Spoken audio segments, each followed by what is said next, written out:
Anda masih menyaksikan Creative Money bersama saya Luisa Kusnandar. Nah, terakhir tadi saya udah tease, saya mau menanyakan cerah nggak sih masa depan seseorang yang menjadi travel blogger gitu. Saya penasaran aja dalam sebulan itu pendapatan travel blogger tuh berapa sih kira-kira? Ini durasinya udah habis loh dari tadi di pingpong terus. Gimana? Astari duluan. Lu dulu yang senior. Kalau ini oke. Kalau misalkan saya tergantung dari job ya. Kayak ada pas lagi peak-peaknya, lagi kayak semua job diambilin, IG story diambil, itu bisa 40 sampai 60 per bulan. Wow. Tapi kalau misalnya lagi bersih low, nih ya? Bersih. Lagi low-lownya itu paling 12 sampai 14-an. That's still very not bad. Not bad. Wow, dia itu males-malesan. Hah? Terus males-malesan ngapain? Ya kadang-kadang ya itu dari bilang, kadang capek juga jalan sambil kerja. Capeknya tuh sebenarnya bagian mana ya? Mikirin apa yang harus dilakukan lagi travelingnya, kontennya, atau ngeditnya kah gitu? Ngeditnya, lebih ke ngeditnya. Gitu. Kenapa nggak hire editor aja kalau gitu? Itu dia. Kadang terlalu egois sampai kalau misalnya dia posesif orang, gitu atas konten kamu sendiri gitu ya? Kayak nggak suka gitu, nggak puas. Ya. Itu permasalahannya. Astari kisarannya berapa tuh? Sama sih kayak Kak Asoka tadi, kadang kan kalau misalnya lagi banyak banget, dan kalau misalnya lagi banyak tuh kadang kita yang nolak. Aduh, nggak dulu deh gitu. Saya tidak mau jalan-jalan. Nggak dulu deh segala macam. Cuman untuk kisaran kurang lebih aku around 10.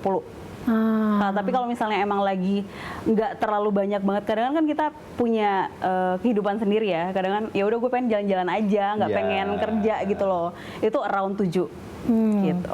Tapi boleh dikatakan apakah travel blogging ini adalah mata pencaharian utama, your real job, atau ada side job lagi di luar itu? Enggak ada pekerjaan lainnya. Astari tidak ada. Ini benar-benar mata pencaharian utama. I mean, dia ada pekerjaan lainnya. Oke. Kalau Asoka gimana? Banyak. Oh, banyak. Nggak malu-malu banget ini ya. Banyak. Karena yang tadi share travel ini sebenarnya hobi yang akhirnya bisa menghasilkan gitu. Di luar itu sih ada kerjaan-kerjaan. Backup lah ya. Backup. Malahan yang ini jadi main income. Yang ini jadi dua-duanya yang ini tuh barusan. Yang ini tuh jadi travel blogging itu adalah bukan main income. Bukan main income. Hobi. Hobi yang menghasilkan duit gitu ya. Oke. Mungkin bagi penonton yang menyaksikan, khususnya kaum milenial yang rasa saya juga pengen jadi travel blogger karena terlepas dari kedengarannya susah tapi kok tetap asik gitu. Kalau ngeliat foto-fotonya kan asik semua, cakep-cakep gitu ya. Tips-tips apa sih yang bisa kamu berikan untuk penonton gitu yang mau jadi travel blogger? Astari? Untuk tips jadi travel blogger, pertama kamu percaya diri dulu. Be confident, be yourself, and be whatever you wanna be. Jadi ketika kamu emang pengen nulis, ya udah nulis aja dulu. Nggak usah takut yang nanti tulisan gue dibaca nggak, nanti ini katanya salah nggak di yang di depan, di belakang. Itu kan sering banget jadi pembahasan. Dan istilahnya ya udah beraniin dulu buat nulis, karena ketika kamu nggak nulis, kamu nggak akan punya karya. Gitu. Jadi percaya diri dan latihan nulis terus menerus. Seperti itu. Asoka gimana? Kalau misalkan dari saya sih, satu, tahu potensi diri. Kedua, maksudnya apa tuh tahu potensi diri? Jadi misalkan gini, tiap individu itu orang-orang yang unik. Pasti punya kelebihannya masing-masing punya kelebihannya sendiri. Tahu kelebihan diri, yang kedua asah terus, ketiga konsisten. Sama yang kayak tadi Astari ngomong, kalau misalkan kalau bisa tiap bulan jalan bikin karya, sama yang kayak gitu. Yang saya lihat dari pengalaman saya, di saat saya mulai jalan terus saya konsisten terus posting, itu dia akan ada followers yang datang, terus endorsan yang datang gitu. Di saat kita tahu potensi kita tuh apa. Oh, ini nih kita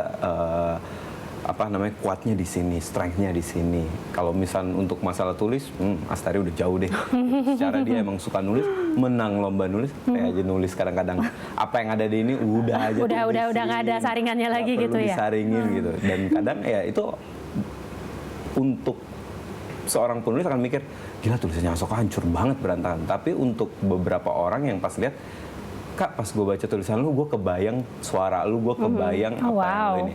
Hal yang kayak gitu. Jadi untuk ngomongin masalah yang tadi di ini lupain itu dulu. Belakangan aja itu. Belakangan gitu. Tapi mungkin kan orang mikir, jadi travel blogger susah-susah juga karena saat ini banyak banget travel blogger di luar sana. Gimana caranya menjadi travel blogger yang sukses dan kemudian dicari oleh para klien-klien ini gitu Itu loh. yang tadi saya bilang. Pertama kita harus tahu bukan jati diri, potensi diri.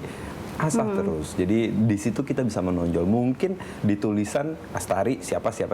Cuman kalau misalnya saya yakin tiap penulis punya keunikannya sendiri. Masing-masing. Itu yang nanti akan gampang lah domino effect kalau misalnya kita udah tahu siapa itu. Mungkin apakah dari captionnya, dari fotonya harus dibikin sesuatu yang berbeda dari awal atau gimana tuh? Boleh dibikin sesuatu yang berbeda, tapi jangan jadikan itu sebagai gimmick. Karena gimmick itu menurut saya sih nggak bakal long last. Itu akan kayak ya mungkin pertama gitu, tapi lama-lama. Tapi kalau misalnya itu emang kayak saya pakai kain bukan gara-gara saya mau foto bagus gitu, karena emang nyaman. Dan akhirnya melekat. Asoka tuh kain. Kalau Astari itu Raisa. Ketawanya nggak bisa kontrol. Iya nih. Oke.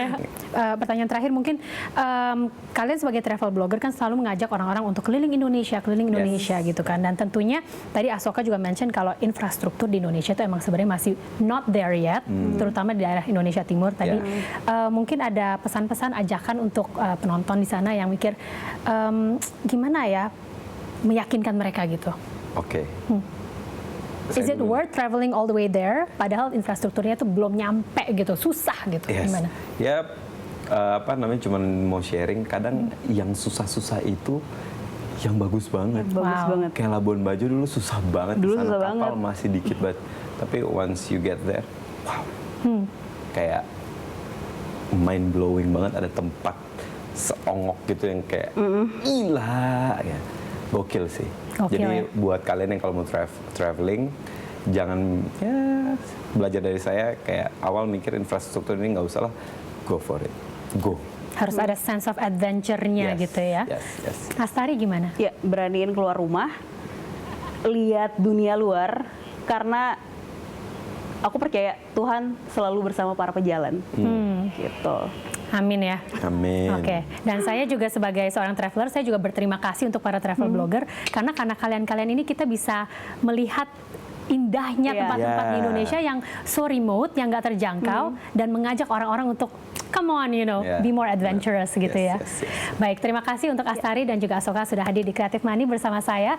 Dan pemirsa, usai sudah Creative Money kali ini, sampai jumpa pekan depan. Saya Luisa Kusnandar, undur diri. Terima kasih.